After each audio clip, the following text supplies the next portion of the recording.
LaFolle says, I have a leg length discrepancy of 1 centimetre. Any thoughts on how to balance that out?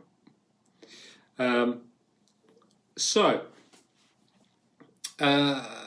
1 centimetre, if that's a structural leg length difference, is quite a lot.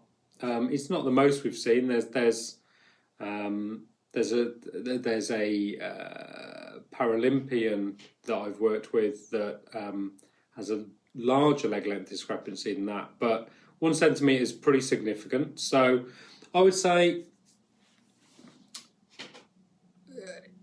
the key there really is whether it's structural or functional. Functional leg length discrepancy being one that appears to be a leg length discrepancy, but actually is due to muscular tightnesses and asymmetries that are making the leg appear shorter. Now, if you've got a 1 centimetre LLD and it's pretty constant, it's always been 1 centimetre and you've had that checked correctly, and you know, maybe we could take this offline, but I'd be interested to know how you've had that measured, whether it was with a standing X-ray or a Diaz scan or something like that. But anecdotally, you know, if it's a functional LLD, I would probably refer you into a chiropractor or an osteopath and work out what's causing that LLD. But if it's a structural one, so leg length discrepancies that are caused by the bone lengths physically being different, with those, what we typically do would be that we would have to add a shim into the shoe. Now, it's not something I generally do. I'm you know, the majority of LLDs we see are functional. We normally try and get rid of them rather than locking them in with a shim. If your legs are structurally different, then yes, absolutely, we would look to add a shim in. We would typically what we do is we start with half of the leg length discrepancy as a shim length. So if you've got a 5 mil, it'd be 2.5 mil. If you've got 10 mil or 1 centimetre, we'd drop in 5 mil. And then see how you go, you know, pressure them up the saddles, see if that's causing you to sort of sit one side of the pelvis a little bit more or not. And then go from there really. So it's really down to the individual when it comes to leg length discrepancies. So hopefully that's answered your question, LaFolle. If not, drop us an email and I'll be more than happy to talk about that with you offline.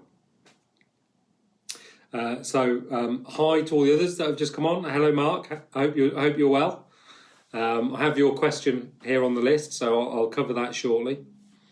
So I'm just going to start working through the list of the questions that were sent through, and we'll see where we get. So if anything else crops up or you want to know anything else during the session, just throw it straight on screen. Okay? The first question I've got is, what is the most common issue you see in bike fits? So it's a good question. There's a lot of variants we see. We see a pretty varied clientele. So I see everything from, you know, very simple saddle discomfort issues through to we get a lot of people with numb hands, which we'll be talking about shortly. We get lots of people with kind of shoulder issues, trapezius, rhomboids, that sort of thing. People with achiness there. And I guess the other big one really is in the summer, we see a lot of people getting hot foot because, especially given the hot summers we've had in the last few years, basically people's feet have been swelling, and the majority of people we see basically tend to have shoes that are too small. So then that just exacerbates the problem when it gets hot and they really start to feel it. So, hi Gary, nice to see you. So I guess the biggest things we see are numb hands, sore shoulders, numb or sore bums, and achy knees. And then we always have a spate of sore feet when it gets hot. All of which there's very easy solutions to, all of those sorts of things. So the next question I had sent to me this week was by friend of the studio, Dan. And he asks, when in the drops, should I roll the pelvis anteriorly to get more power out, or is that not wise? So just so you understand what it is that question's asking, okay? So when you rotate a pelvis anteriorly, it basically means the pelvis is rotating forwards. And you'll see this, people with very curved lower spines tend to have an anterior rotated pelvis. So that's what Dan means with his question. And basically what he's asking is, if I'm getting into the drops and I'm rotating the pelvis more, is that a good thing to get more power, or is that a bad thing? And basically, I would say if your fit is correct, oh, hello, Dad, nice to see you. Basically, if your fit has been done well and your saddle height is in a good position and your fore and aft is in a good position, if you're getting into the drops or tucking down and rotating the pelvis into the saddle, then absolutely that's going to give you more power, because essentially what you're doing is, as you rotate the pelvis forwards, the hip socket moves up. And as that happens, you are in effect lengthening your saddle height. So you're putting more pre-tension into the glutes, into the hamstrings. So that whole muscle group is going to then start working more in your pedal stroke than it was before. So absolutely. Get down on those drops, Dan, and that'll all be good. Okay. So the next question comes from Sarah. She says, what should I be looking for when I'm choosing a bike fit? Which is a really good question, and not something that we get asked a lot. But I guess the key thing is you want to make sure that the bike fitter you're going to work with is someone that you can work with, and is, because bike fit is a dialogue. It's something you talk. It's work you're doing between the two of you. It's like choosing a good coach. Someone who just barks orders at you isn't going to be a sustainable help with your cycling. So with a bike fit, do get on with them. That's going to be kind of number one. And then I guess number two, and probably equally important, is, are they fitting you, or are they reading numbers out and fitting you to numbers? So, if you're fitted to numbers, if someone's measuring you and going, so the textbook says I should be, if it's computer says, no, that's no good whatsoever. What you need to do is make sure that you are working with a fitter that is using their tools as a tool. I so often hear people that come to the studio, they come in and go, oh, well, I've had a retool bike fit. And it's just like, and? So you had a Snap-on Tools bike service, did you? Or, the retool system is a great measuring tool, but it's a tape measure. It's a very fancy tape measure, but it's a tape measure. So you want someone who can understand the measurements that's giving it and then put decent fit practices into place. If you get someone who's literally reading numbers and going, oh, you're in the green, you're all right, and then, you're in the green in all the numbers, but your bum still hurts or your legs are sore, or that's not a good bike fit. So the key is look at what they're doing with their tools. And most bike fitters would be more than happy to have a chat to you about how they do their fitting, beforehand. If you look at our studio, for instance, we charge by the hour. There's no set bike fit. Any fitting we do is based on a initial assessment that we run first. So that, and I had a guy in this morning who we ran him through the initial assessment and position was perfect, didn't need anything doing. Literally all we had to do was change his shoes because they were too small. But his bike position was perfect. So why would I then charge him, 350, 400 quid for a bike fit when the rest of his setup is good? So, it's really about building that relationship with a fitter and making sure that you trust them. And at the end of the day, ask them for their credentials. So I hope that's answered your question, Sarah. So the next question I got this week, and I'll just remind you guys that have just logged in, if there's any other questions that come to mind, just type them in below and I'll get to those as soon as I can. But the next one is, so John asked me, I was riding 172.5 cranks, but now I have 170. Should I adjust my saddle height?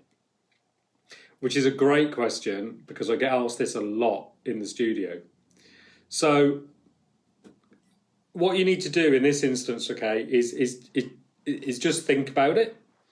So you're sitting there and you've put bigger cranks on, and a lot of people go, oh, well, the crank is going to be, it's further away from the bottom bracket now, so surely I have to drop the saddle slightly. But what they're forgetting is that that's fine at the bottom. When the crank comes up to the top, it's now closer to your saddle than it was before. So if you drop your saddle, you're going to double the distance to your saddle. So the way to think about crank length is, all crank length is it's basically going to determine the size of the circle your feet are moving in. Okay, it's almost unrelated to saddle height. So if you want to pedal at a higher cadence, you put smaller cranks on. If you're someone who finds lower cadences and it has got a much more powerful pedal stroke, then longer cranks would work for you. But you just need to be aware that, if you've got a very aggressive position and you go for longer cranks, as your foot reaches the top of the pedal stroke, that closed hip angle is going to be really small, and you're going to start risking, pinching the ischial femoral artery or that sort of thing. So really what you need to be doing is, if you're in a really aggressive position, shorter cranks are going to be better for you, because you're going to prefer in that sort of position a higher cadence anyway. So, our preference at the moment within the fitting industry is shorter cranks. Especially when we're working with elite athletes who tend to have a pretty aggressive position. Life becomes much simpler with shorter cranks, to the point where we've looked at having batches of like 150 or 155 cranks made, because nobody does. And actually there's plenty of white papers out there now that prove that there's no loss in power. You increase your cadence slightly, but there's no loss in power. And if anything, actually it works in your favour, because at a higher cadence your muscles are working quicker, and it's well proven that the higher the muscle velocity your muscles are working at, the more efficient they are, and the more of the power you can get out of your muscles. So shorter cranks, go for shorter cranks. So the next question, okay, so this one came in from Mort. So he asks, how different is a fit for multiple disciplines? What differs from TT, track, tri, road and MTB? And can it be different depending on the event you're doing? So the simple answer is yes. to all of that. Basically, dependent on what you're doing, what your level of fitness is, what your level of flexibility is, what specific event you're doing, then your position could be different. We see this a lot with triathletes. So you get triathletes that are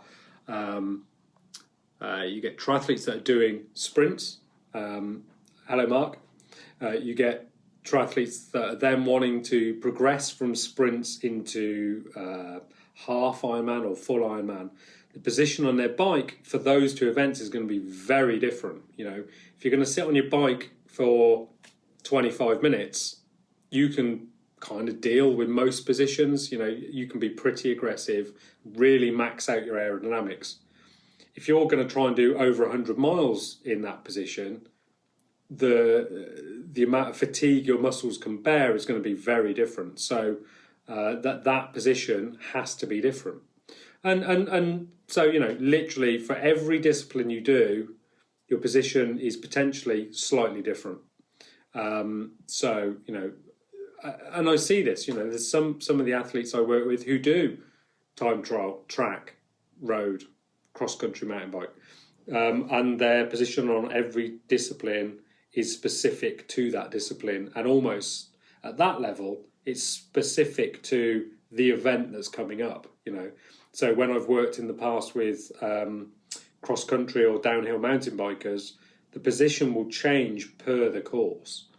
If it's a course that is all uphill, then the angle of the saddle is going to change, because the only time you're going to sit in it, your bike's pointing uphill. So you probably point the saddle down, because in effect, the only time they're sitting in the saddle, the whole bike is like that. And so there's stuff like that to think about, and that's what we offer, and that's what any decent bike fitter will offer.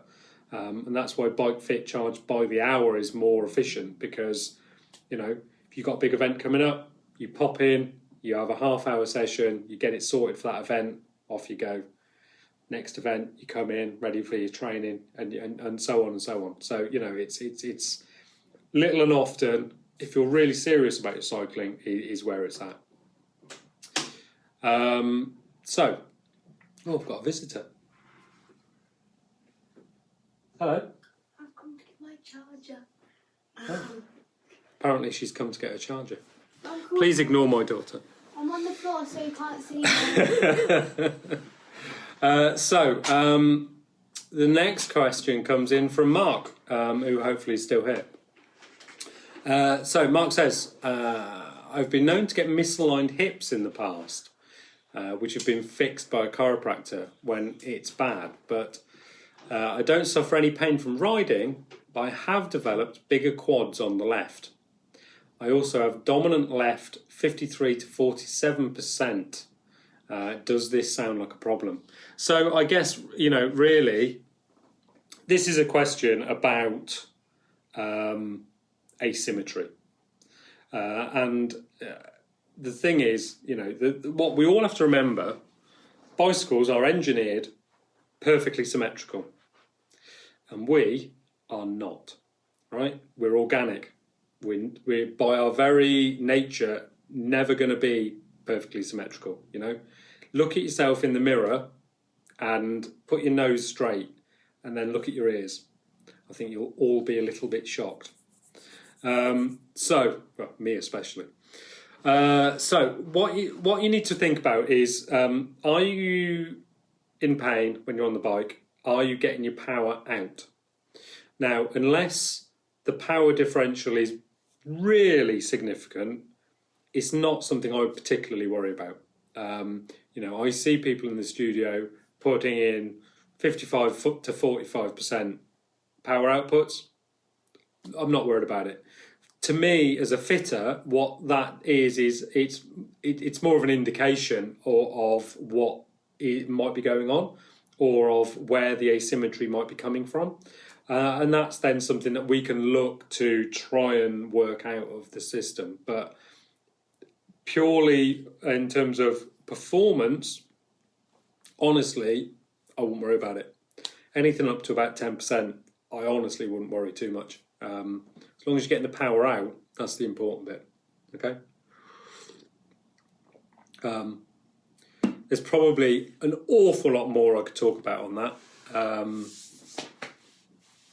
but I won't bore you to death because I'm sure most of you are not actually that bothered about the intricacies of mitochondrial efficiency. So, right. So the next question that I got was, why do my fingers go numb? Why do I get pins and needles whilst riding? And a few people commented on this when it was posted up on the Facebook page. The causes of pins and needles and numbness in the hands is very well known, very obvious. Typically, it's because you're trapping the nervous or the venous system in the hand. The classic one is the ulnar nerve. Sometimes you trap the radial nerve, but that's less common. That's normally an indicator of something a bit more serious. But the ulnar nerve kind of travels through this part of the hand. And that's typically, especially if your bike isn't set up properly, where you put a lot of force. So that's why it happens. Now, I think more importantly, what the guy asking the question actually wants to know is, what can he do about it? You know, why is he trapping? Why is he putting that much pressure on his hands? Okay, so I think with that in mind, there's a couple of really standard reasons why numb and achy hands happens, and I'm going to talk exclusively kind of road bike to start with. But if anyone's interested in why that happens on a mountain bike or other types of bikes, then we can go into that in a bit more depth. So just drop a question below if that's of interest. So numb hands. First main cause we see for this in the studio is simply because the bars are too wide. Okay, so on a road bike, if your hands are in the hoods, your arms should be parallel. Okay, if you look at pictures of like Eddie Merckx or anyone from that kind of 60s, early 70s era, all of their bars are very narrow. You know, Merckx used to ride a 36. You really struggle to find a 36 bar these days. There's only one or two manufacturers that make them. So bars over the years, for various reasons, which I won't go into, but they're basically all commercial. Bikes have started getting wider and wider handlebars. And a few are now beginning to get the gist after we've moaned at them at bike fit conferences repeatedly. But generally, road bikes, the bars are too wide for you. The easy way to check, if you measure your shoulders centre to centre, so what I mean by that is, I'm going to stand up to show you. So my arms are hanging, so that's the centre of my arm, okay? There, not the outside. People always measure to the outside, and the outside is irrelevant. You know, if you're muscly, the outside is going to be bigger. Doesn't change where the bones are, and that's the bit that we're worried about. So, centre to centre of your arms, that's how wide your bars should be. Okay, so you know, if I, for instance, ride a 36. I'm not particularly wide. I'm not particularly narrow. I would say I'm fairly normal. That's open to debate, I suppose. But so bar width. So if your bars are too wide, what happens is, okay, I'm going to stand up again for this. So when your bars are too wide, so instead of your arms being parallel, your arms are out here, yeah? But your arms want to be parallel, so you end up doing that. And I'm sure we've all been guilty of sitting on the hoods like that for hours on end, okay? And when you do that, then you're putting all your weight on the ulnar nerve, and that's what causes that numbness.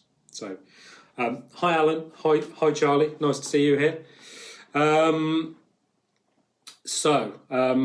mean, Charlie might have some interesting takes on ulnar nerve compression himself. Charlie's a very talented physio, works out of Kenilworth. So if you're interested in chipping in, Charlie, let me know and I'll invite you into the Facebook page. Other reasons why you might get pins and needles or numb fingers, okay? I guess the other main one, apart from bar width being incorrect, is when you're not stable in the saddle, okay? So if you can imagine, your pelvis on the saddle is essentially your chassis, okay? If that chassis is rooted, stable, not moving around, happy where it is and engaged with the saddle correctly, then all of the... hi John, nice to see you here. If the pelvis is engaged on the saddle, then the core muscles, the diaphragm, can work from that chassis and hold the upper body up. Yeah. If you're not stable in the saddle, then you're basically holding yourself up with your arms, and that just puts excess load into your hands, into your arms, into your traps and rhomboids. And that can then also cause numbness of the hands and pins and needles. So that's where you kind of really need to, you know, with Bike Fit, a lot of the time, you've really got to look at the whole system of the body. You can't really look at one thing individually. You have to look at it all as a complete system, because, you know, as the song says, you know, this bone's connected to that bone. And if you get one bit wrong, it can have an effect right at the other end of the chain, you know, which we see with the feet. You know, if the feet aren't properly supported, throws the pelvis out, pelvis throws the shoulders and the arms out, neck pain, you know. I've cured neck pain in people by fitting insoles in their shoes. So that's the sort of thing you need to think about, okay? Matt has a question. So Matt says, thoughts on slacker seat tube angles on larger frame sizes? Tall riders seem to end up long way behind the bottom bracket, closing up hip angle and leading to quad dependency. Are inline seat posts the way to go to open hip angle and recruit glutes and hamstrings? Wow. What a question. Nice one, Matt. So, let me think. So I'm going to put my frame building head on for a second. So yes, there's a real trend in the industry for these slacker seat angles on larger frames. And the reason for that is not ergonomic, it's purely commercial, okay? What you need to realise is when manufacturers are making carbon frames, a carbon frame is not made from one mould. It's made from several different moulds that are pieced together. And what manufacturers do is they mix and match those moulds depending on the size, okay? So if you looked at a chart of, say, stack and reach and seat tube position on frames, it wouldn't be linear. So I'll do it that way because then it makes more sense. It wouldn't be linear. Okay, it would go like this in steps, because they'll share, you know, so the top tube mould will probably be used across 2 or 3 different frame sizes, and the seat tube mould will be used across 2 or 3 different frame sizes, and that's how they work it, because it spreads the cost. You know, a set of hardened steel frame mould tools is upwards of 100 grand. So you're going to want to spread that cost as much as you can. Okay, it's something that, you know, people like me that make steel frames don't suffer from, because we literally cut the tubes how we want them and weld them together, and it's all nice and easy. Okay, so I guess it's a difficult one to answer. I'm just going to reread your question, Matt. Thoughts on slacker seat tube angles? Okay, so my thoughts are, For some people they're going to work, for some people they're not.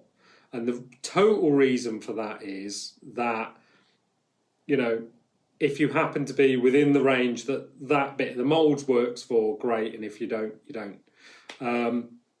Everyone's perfect seat angle, you know, seat angle is almost irrelevant in a lot of ways on carbon frames because it's dependent on inline, layback, seat post, saddle rail position. You know, your saddle can be in a massively different range of places on a single frame. You know, it's the most adjustable part of the bike. You know, if you compare that to how easily you can adjust the range of movement that your bar can be in without it looking ridiculous, it's tiny compared to where your saddle can be. Yeah. So I wouldn't get hung up on seat angles. It's really about having a proper fit, making sure that your pelvis is in the correct place in accordance to where your bottom bracket is. And, you know, in a lot of ways, kind of don't worry about what goes on in between the pelvis and the bottom bracket. You know, see a decent fitter, and, you know, you do see a decent fitter, I'd like to think, Matt. So we'll get you in the right place. Okay. If anyone wants to know more about frame geometry, pop it below. Okay, so John, are you in the country, John? Be good to know. So John's got one for us. He says, my right foot always seems to be a little heel out compared to the left foot. What's going on? There's a bit more to that question. Let me just expand it. Don't really like not being in line. Anything I should do? So the first thing I would say, John, is, you know, get up, have a little walk around, do a few steps backwards, do a few steps forwards, relax, and then look down. How are your foot? You know, where do your feet naturally want to be? You know, so if I do that, my feet naturally, my left foot's pretty neutral, my right foot toes out. And that's as a purely anatomical thing, okay? So, you know, where your feet naturally want to be is a factor of, you know, your hip, any restrictions in the hip, your movement in the hip, what your knee movement is normally like, whether you have a valgus or a varus knee. And also how much pronation you have, all that sort of stuff. There's a whole chain that goes on that will determine where your feet naturally want to be. So on my bike, for instance, so, you know, I've got a neutral left foot, a toe out right foot. When I'm pedaling, because of the type of knee movement I naturally have, my left leg's pretty in line and it works sagittally. So the sagittal plane is essentially, you know, if I cut my bike in half, that's the sagittal plane, yeah?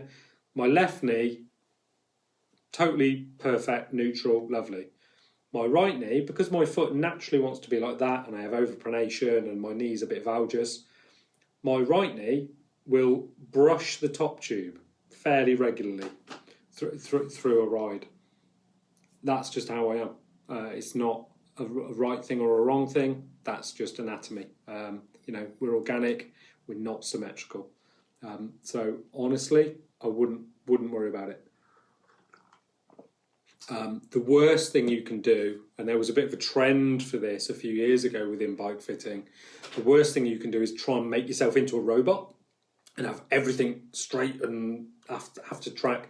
You know, I've seen a lot of people that have done a lot of work to make their knee come over and then wonder why their knees are constantly getting injured and are in pain. And it's because they're trying to force them through sheer force of will to not move naturally. And, you know, let your body move the way it naturally wants to move.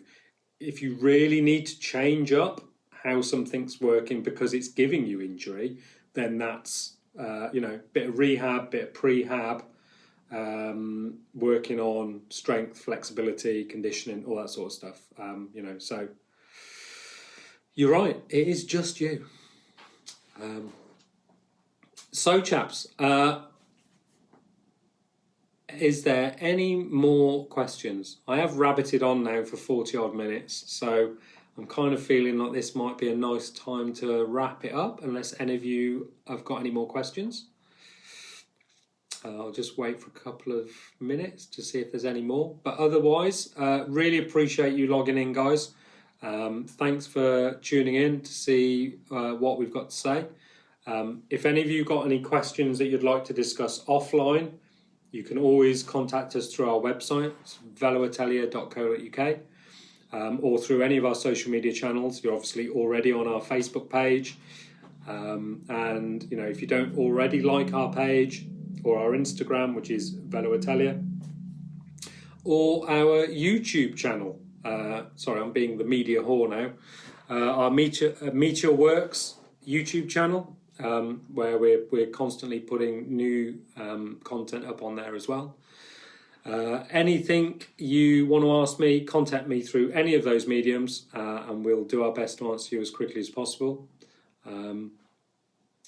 So I think that's all the questions. Thanks for the feedback, guys. I really appreciate that, and I look forward to doing the next one in a couple of weeks.